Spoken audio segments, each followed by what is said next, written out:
Hello friends, welcome to Saraswati Classes. बात करते हैं स्टूडेंट आज के संडे टेस्ट के सॉल्यूशन के बारे में जो 26 अप्रैल 2020 को हुआ था। इसका सिलेबस मैंने आपको पहले ही कम्युनिटी बॉक्स में डाल दिया था यूट्यूब के, क्योंकि लास्ट वीक जितना ये टेस्ट में मैंने आपको टॉपिक दिए वो मैंने करवाए थे। मैथ में आपको सिंप्लीफिकेशन दिया था, सिंप्लीफिकेशन मैंने करवा दिया। उसके बाद आपको रीजनिंग में मैंने आपको कोडिंग डिकोडिंग दिया था, कोडिंग डिकोडिंग करवा दिया। और उसके बाद जीके का आपका टॉपिक था प्राइम मिनिस्टर, उससे रिलेटेड जितने क्वेश्चन बनते थे प्राइम मिनिस्टर की थ्योरी वो भी करवा दी। हिंदी संज्ञा और इंग्लिश वोकैब। हर बार जितने में वीक में जितने भी अपने टॉपिक होंगे उनका टेस्ट लेंगे। और इसी टेस्ट की यही थीम है कि तैयारी आपकी पर के हमारे साथ, कि तैयारी करो और बेहतर हमारे साथ। तो जितने भी स्टूडेंट ने अभी तक टेस्ट नहीं दिया तो सबसे पहले टेलीग्राम पे जाके टेस्ट को डाउनलोड करें और सेल्फ से करें कि आपके कितने क्वेश्चन सही हैं। ठीक है, उसके बाद आप सॉल्यूशन को देखें। तो स्टार्ट करते हैं आज का हमारा लेक्चर। तो स्टार्ट करते हैं। सबसे पहला क्वेश्चन स्टूडेंट, ये जो पेपर है दोनों मोड में है, इंग्लिश और हिंदी मोड में। तो इंग्लिश वाले के भी लिए इजी रहेगा, क्योंकि लास्ट वीडियो पे काफ़ी कमेंट थे कि इंग्लिश में बनाया जाए, तो हिंदी और इंग्लिश दोनों में है इसके क्वेश्चन। तो स्टार्ट क्वेश्चन है। पहला क्वेश्चन कहता है कि बहाव किस प्रकार की संज्ञा है। सबसे पहले हिंदी के क्वेश्चन है, वो तो हिंदी लैंग्वेज में लिखे जाएंगे। कहता है कि बहाव किस प्रकार की संज्ञा है। आपको पता है कि संज्ञा मेनली 3 प्रकार की होती है। व्यक्ति, यदि व्यक्ति विशेष का बोध करवाए तो व्यक्तिवाचक, यदि जाति का विशेष करवाए तो जातिवाचक, यदि भावों को प्रकट करे तो भाववाचक संज्ञा। अब बहाव बताना है कौन सी संज्ञा होती है। मेनली मैं आपको बता दूं कि सबसे जो इंपॉर्टेंट संज्ञा है वो एक तरह से भाववाचक है। भाववाचक ऐसी संज्ञा जिसमें अपने भावों को पढ़ सकते हैं, मतलब ऐसी संज्ञा जिसको महसूस कर सकते हैं, पकड़ नहीं सकते। जैसे अगर मैं बात करूं छाया की, छाया को अपने महसूस कर सकते हैं, पकड़ नहीं सकते, तो छाया कौन सी होगी, भाववाचक संज्ञा। धूप की बात करूं तो धूप महसूस कर सकते हैं, पकड़ नहीं सकते। अगर बात करूं तो ममतव, माता के प्यार को अपने महसूस कर सकते हैं, उसको पकड़ नहीं सकते। उसके बाद बुढ़ापा देखें तो बुढ़ापा एक प्रकार की संज्ञा है, मतलब एक अवस्था है जो मनुष्य पर आती है, उसको पकड़ नहीं सकते, महसूस कर सकते हैं। ठीक है, ऐसी संज्ञा जिसको महसूस कर सकते हैं, पकड़ नहीं सकते, उसे भाववाचक संज्ञा बोला जाता है। भाव किस प्रकार की संज्ञा है। व्यक्तिवाचक का विशेष का बोध नहीं करवा रही तो व्यक्ति कैंसिल हो गया। उसके बाद समूहवाचक, समूह जो समूह का मतलब अपने को बोध कराए, जैसे दल हो गया, सेना हो गई, समिति हो गई, झुंड हो गया, ये सारे समूह का बोध कराते हैं, तो ये भी नहीं है। उसके बाद जातिवाचक भी नहीं है, तो रह गई कौन सी, भाववाचक। भाव एक प्रकार का अपने महसूस कर सकते हैं पानी के बहाव को, पानी का बहाव जा रहा है। ठीक है, तो भाववाचक संज्ञा हो गई। नेक्स्ट है, आजकल शहर में, ये सारे क्वेश्चन कभी ना कभी किसी ना किसी एग्जाम में पूछे गए हैं, केवीएस, DSSS, एनवीएस, तो आपके लिए बहुत इंपॉर्टेंट रहेगा वीडियो। कहते हैं आजकल हर शहर में रावण पैदा हो गए हैं, रेखांकित शब्द में कौन सी संज्ञा है। तो रेखांकित शब्द है रावण।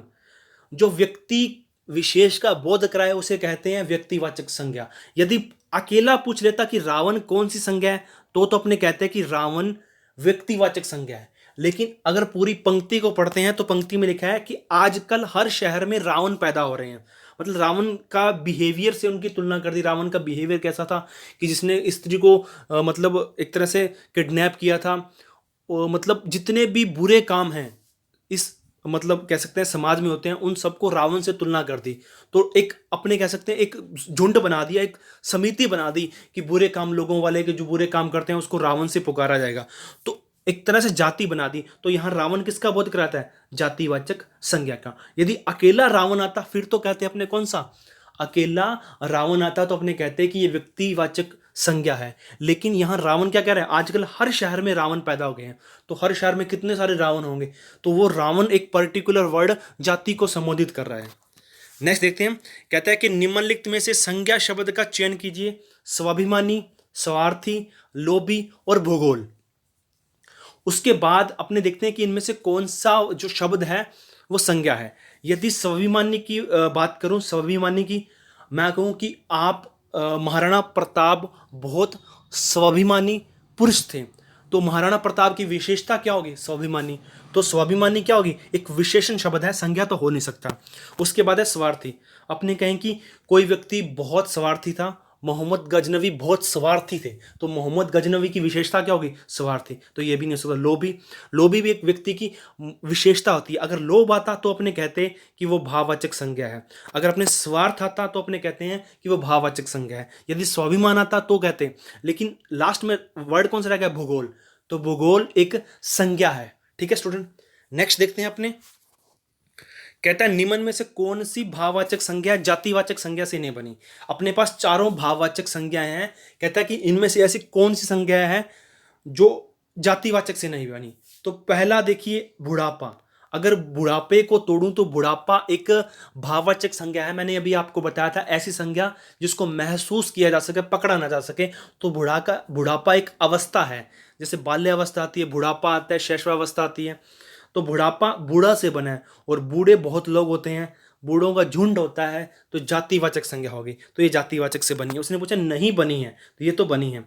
उसके बाद मित्र, मित्र से बनी है मित्रता। तो मित्र भी बहुत सारे होते हैं। आपके कितने मित्र हैं? पर्टिकुलर मित्र की बात करें फिर तो वो व्यक्तिवाचक आएगा, ये भी जाति से होगी। उसके बाद मनुष्यत्व, मनुष्यत्व बनी है मनुष्य से। मनुष्य बहुत सारे होते हैं, मनुष्य एक जाति को बोध करवाता है, तो ये भी जाति से हो गया। निजत्व, अगर अपने आप को पता है कि निजवाचक सर्वनाम होता है, आप, हम, ये सारे किसको संबोधित करते हैं? निजवाचक सर्वनाम को। तो निजत्व क्या होगी? निज बना है, एक तरह से सर्वनाम है, तो ये सर्वनाम से बना है निजत्व। नेक्स्ट देखते हैं। ये 4 क्वेश्चन थे, कुल मिला के 25 क्वेश्चन है, 4 प्रत्येक सब्जेक्ट से लिए गए हैं। नेक्स्ट है, कहता है किसी कोड स्कीम को ध्यान में रखते हुए एक दुकानदार लक्स सोप का मूल्य 108 रुपये अंकित करता है, तो उसी कोड स्कीम को ध्यान में रखते हुए उस दुकान को कॉर्नफ्लेक्स का मूल्य कितना अंकित करना पड़ेगा? Consider a code scheme, a shopkeeper mark the value of Lux soap as 108 रुपये। How much should that shopkeeper mark the value of cornflakes keeping in mind the same code scheme? English वाले पढ़ सकते हैं यहाँ से। अब मैंने आपको कोडिंग डिकोडिंग करवाया था, तो कोडिंग डिकोडिंग में मैंने कहा था यदि आपको परफेक्ट अल्फाबेटिक याद है तो आप इजीली से क्वेश्चन को बना सकते हैं। अब लक्स सोप को काउंट करके देखिए कि इसके सभी अल्फाबेटिक का जो सम 108 आ रहा है या नहीं आ रहा। तो एल कितने पे आता था? एल 12 पे आता था। यू कितने पे आता था? 19 पे आता था। एक्स कितने पे आता था? 24 पे आता था। एस कितने पे आता था? 19 पे आता था। ओ कितने पे आता था? 15 पे आता था। ए कितने पे आता है? 1 पे आता है। पी कितने पे आता है? कमला का पति 16 का, तो 16 का आता है। इन सबको जब काउंट करेंगे तो 108 आएगा। उसी प्रकार कॉर्नफ्लेक्स को काउंट करना है। कॉर्नफ्लेक्स का कितना है? सी कितने पे आ रहा है? 3 पे आ रहा है। ओ कितने पे आ रहा है? 15 पे आ रहा है। आर कितने पे आ रहा है? 18 पे आ रहा है। एन कितने पे आ रहा है? 14 पे आ रहा है। उसके बाद एफ कितने पे आ रहा है? 6 पे आ रहा है। एल 12 पे आ रहा है। ई 5 पे आ रहा है। एक्स कितने पे आ रहा है? 24 पे आ रहा है। तो सबको काउंट करके देखिए, 32 और 3 35, ये कितने होंगे? 50 50, और 62 और 6 68, 68 और 5 कितने होते हैं? 68 और 5 73, 73 और 24 कितने होते हैं? 97। तो 97 इसका क्या होगा? आंसर होगा। यदि किसी ने कोडिंग डिकोडिंग का पार्ट नहीं देखा तो देख लीजिए, मैं सबके लिंक आपको, सिंप्लीफिकेशन का, कोडिंग डिकोडिंग का, प्राइम मिनिस्टर का लिंक आपको दे दूंगा, पहले आप उसको देख लीजिए, उसके बाद आप टेस्ट करिए। नेक्स्ट क्वेश्चन देखते हैं। कहता है यदि डी इक्वल टू 4 है और रीड इक्वल टू 7 है तो हेयर इक्वल टू क्या होगा? मैंने आपको बताया था, जब भी किसी अल्फाबेटिक का आंसर एक तरह से अल्फाबेटिक ज़्यादा दे रखे हो और आंसर कम दे रखा हो, तो उसमें या तो मल्टीप्लाई होता है या डिवाइड होता है। देखिए डी इक्वल टू 4 है, डी 4 नंबर पर आता है। उसके बाद यदि रीड को काउंट करता हूं तो रीड में कितने आते हैं? 18, 18 और 5 23, 23 और 1 24, 24 और 4 कितने होते हैं? 28। ये था 4, ये है 28। तो उसमें देखिए एक तरह से अपने को एक सीक्वेंस फॉलो करना है। यदि 4 और ये वर्ड कितने? 1, तो 4 में 1 का डिवाइड करता हूं तो 4 आता है। ऐसे मैंने टाइप आपको कराए थे। रीड का टोटल कितना आता है? 28, और वर्ड कितने हैं? 4, 4 28 में 4 का डिवाइड किया तो कितना है? 7। इट मीन जितने भी आपके पास अल्फाबेटिक हैं उनको वो कितने नंबर पे आते हैं उनको काउंट करो, फिर उनका सम करो और कितने नंबर है उसमें डिवाइड कर दो। तो हेयर देखिए, हेयर कितने पे आ रहा है? एच 8 पे 8 और 5 और 1 प्लस 18, 18 और 1 19, 19 और 5 कितने होते हैं? 24, 24 और 8 कितने होते हैं? 32।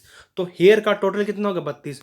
और ये अल्फाबेटिक कितने हैं? 4, तो 4 का डिवाइड करूंगा तो कितने आते हैं? 8।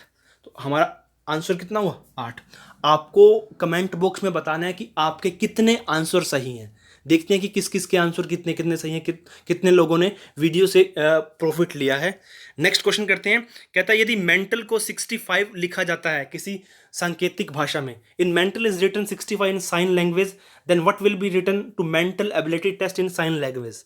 कहता है उसी भाषा में मेंटल एबिलिटी टेस्ट को क्या लिखा जाएगा। एनवीएस 2018 में पूछा गया था। तो मेंटल को यदि मैं काउंट करता हूं, वो कहता है मेंटल को 65 लिखा जाता है। एम कितने पे आते हैं 13 पे। सबसे पहले आपको अल्फाबेटिक की वो ट्रिक फाइंड करने के अल्फाबेटिक को काउंट करना है। उसके बाद मैंने अलग अलग टाइप के आपको क्वेश्चन करवाए थे।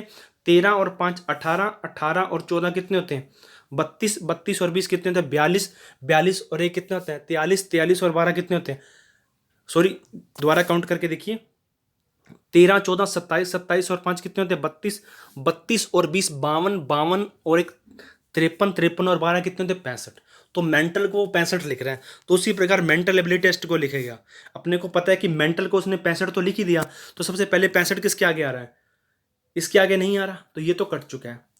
अब आप उसके बाद देखिए किसी एक को चेक कर लीजिए, इनमें दोनों में देखिए सेम सेम बन रहा है 78। तो आप लास्ट वाले को चेक कर लीजिए जल्दी करने के लिए। टेस्ट देखिए दोनों 20-20 पे आते हैं। 20 और 20 कितने होते हैं 40, 40 और 19 कितने होते हैं 59, 59 और 5 कितने होते हैं 64।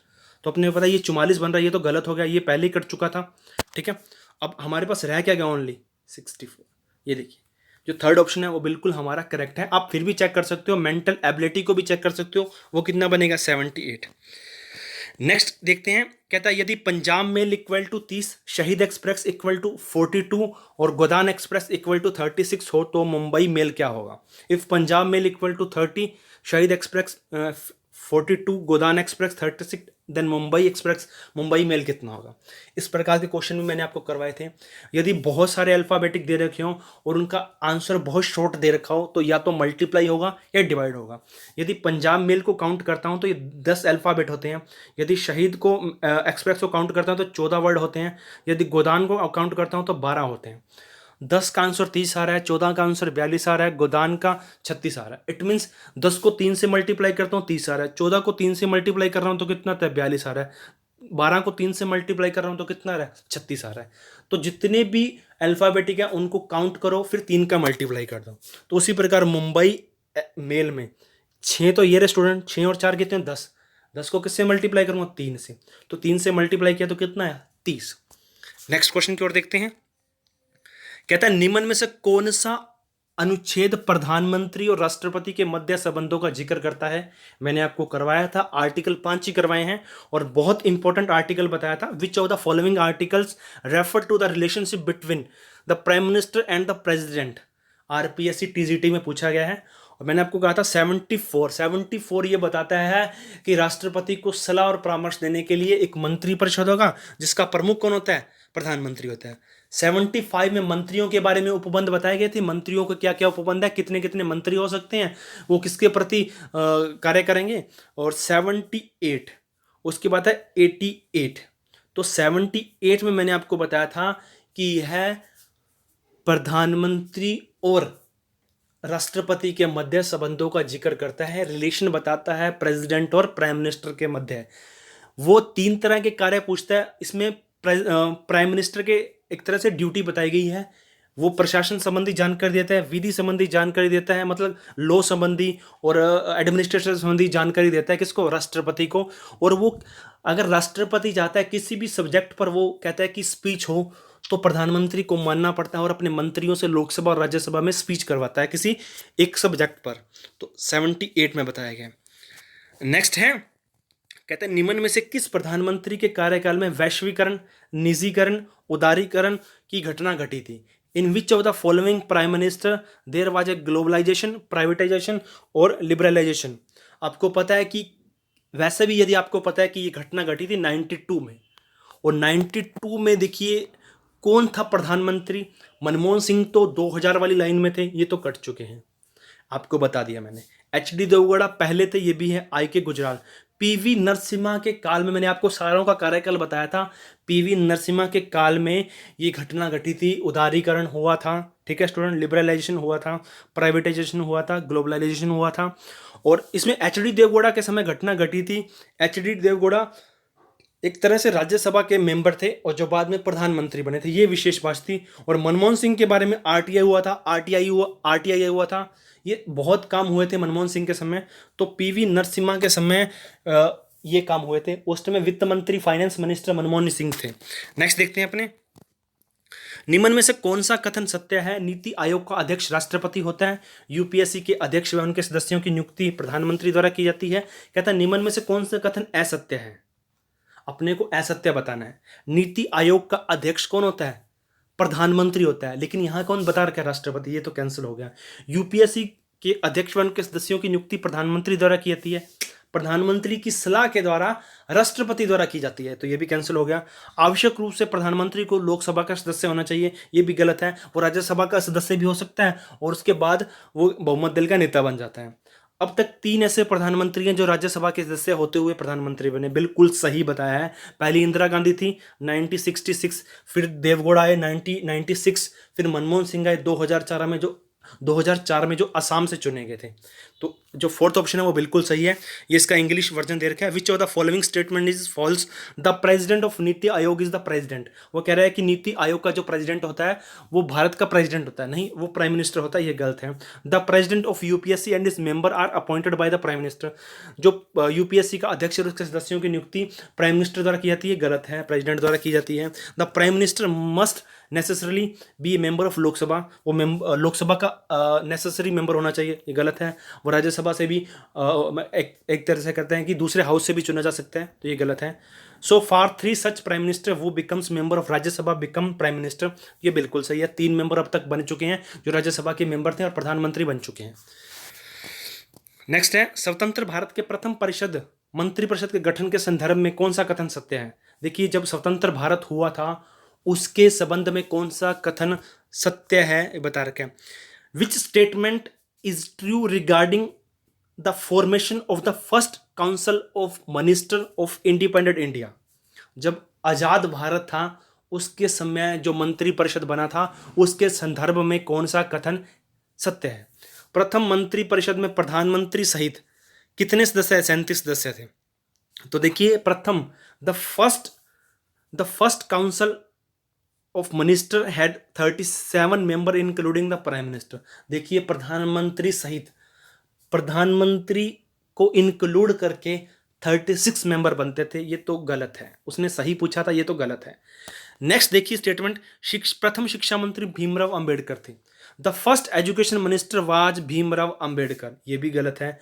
जो फर्स्ट शिक्षा मंत्री थे वो अबुल कलाम आजाद थे, ये भी गलत है। नेक्स्ट है, प्रथम वित्त मंत्री जॉन मैथाई थे।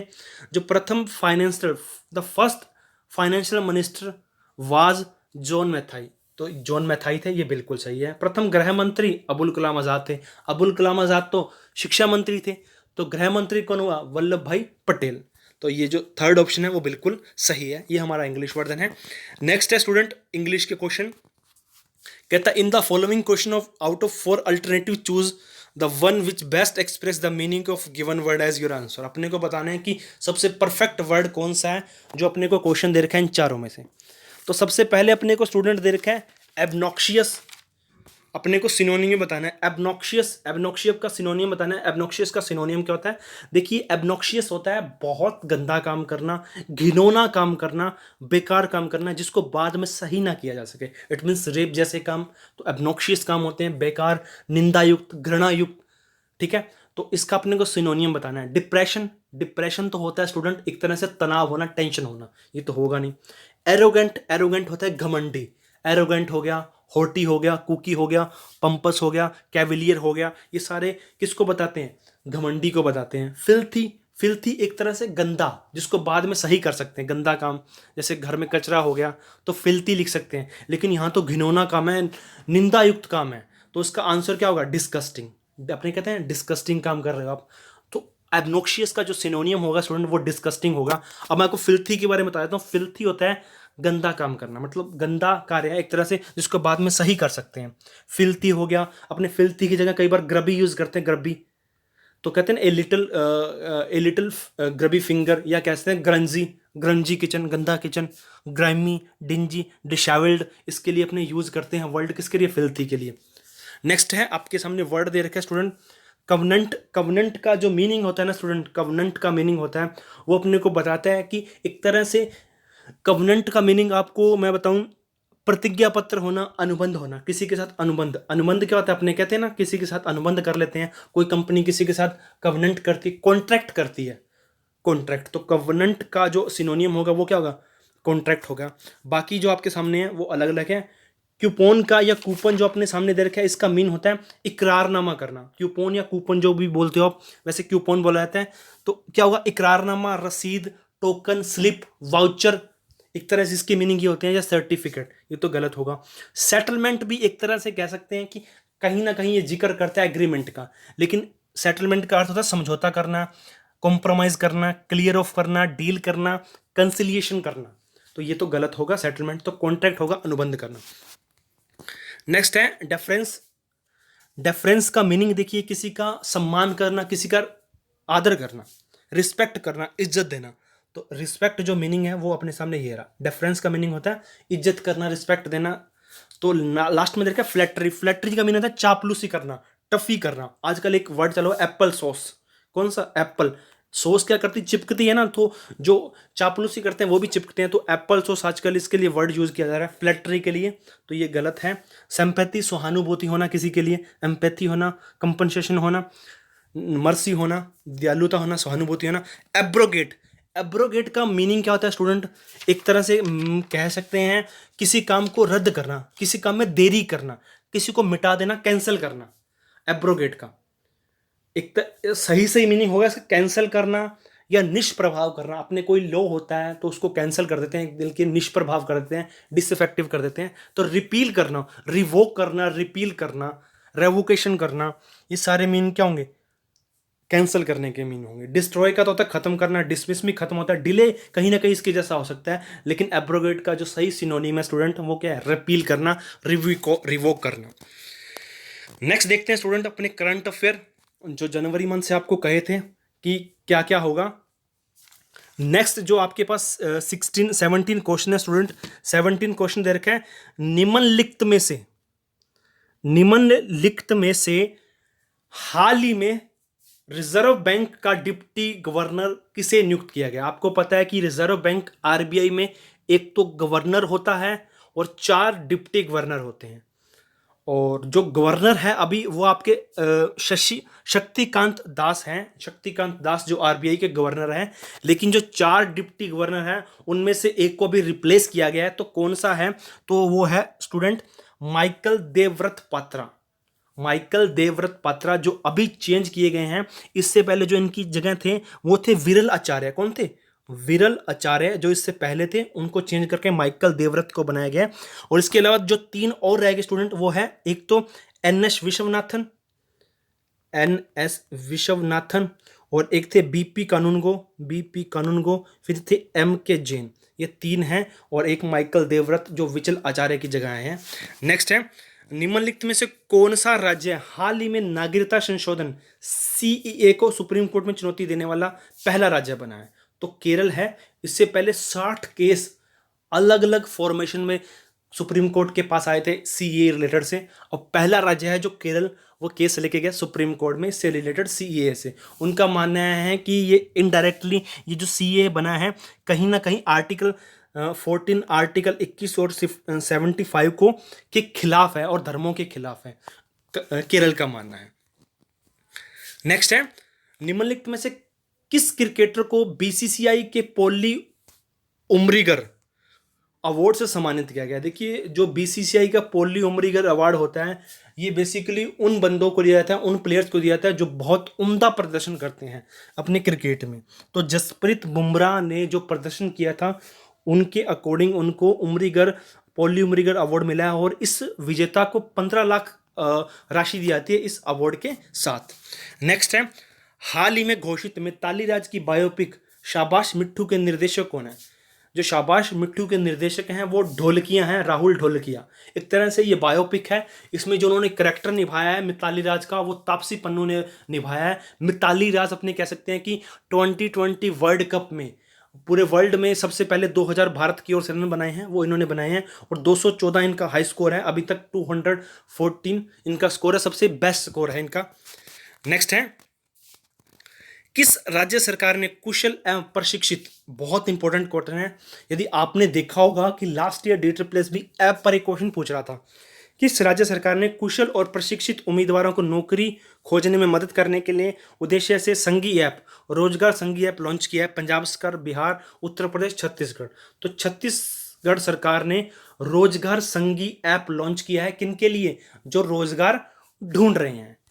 नेक्स्ट क्वेश्चन देखते हैं अपने मैथ के। नेक्स्ट क्वेश्चन है मैथ का 22, कहता है सोल्व दिस क्वेश्चन। 7 सही 1/2 माइनस ब्रैकेट 2 सही 1/4 डिवाइड, फिर मंजिला ब्रैकेट, मीडियम ब्रैकेट 1 सही 1/4 माइनस 1/2, 1 सही 1/2 माइनस 1/3 माइनस 1/6 को सोल्व करना है। यदि आपने बोर्ड मास के रूल के अकॉर्डिंग इसको सोल्व किया है तो मैंने बताया था सबसे पहले ब्रैकेट को सोल्व करना है। ब्रैकेट में भी सबसे पहले छोटे ब्रैकेट को, फिर मंजिले ब्रैकेट को, फिर बड़े ब्रैकेट को। तो सबसे पहले किसको सॉल्व करेंगे? बोर्ड मास के अकॉर्डिंग पहले ब्रैकेट को, फिर ऑफ को, ऑफ तो है नहीं, फिर डिवाइड को, फिर मल्टीप्लाई को, फिर एडिशन को, फिर सब्सट्रैक्शन को। तो पहले ब्रैकेट है सबसे छोटा, इसको सॉल्व करेंगे।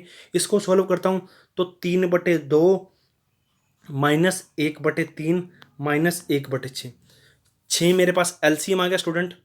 3 3 3 9 9 2 1, तो 9 में से 3 गए, 6 बचते हैं, 6/6। इसको सोल्व किया तो स्टूडेंट 6/6 आया, इट मीन्स 1 आया।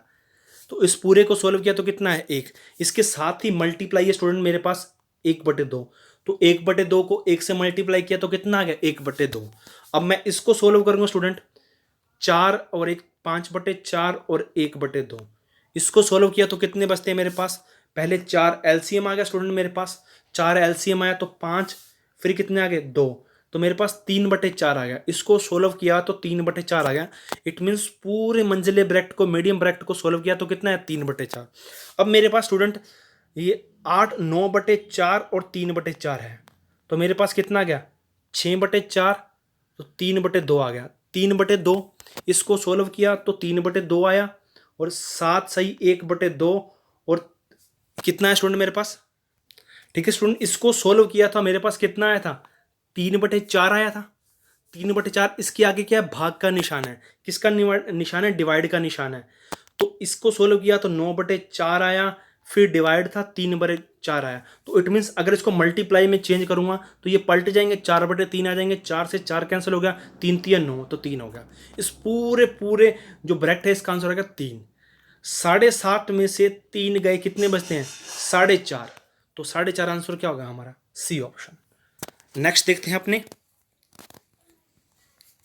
कहता है यदि a + b + c = 13 हो और a² b² c² = 69 हो, देन ab + bc + ca का आंसर क्या होगा? यदि आपने मेरे फॉर्मूले देखे हैं, यदि मैंने पहला वीडियो बनाया था उसमें मैंने आपको फॉर्मूला करवाया था, इसको सोल्व करने का तरीका होता है, आपको मैंने फॉर्मूला बताया था। फॉर्मूला क्या था? कहता है कि abc + bc + ca = क्या होता है?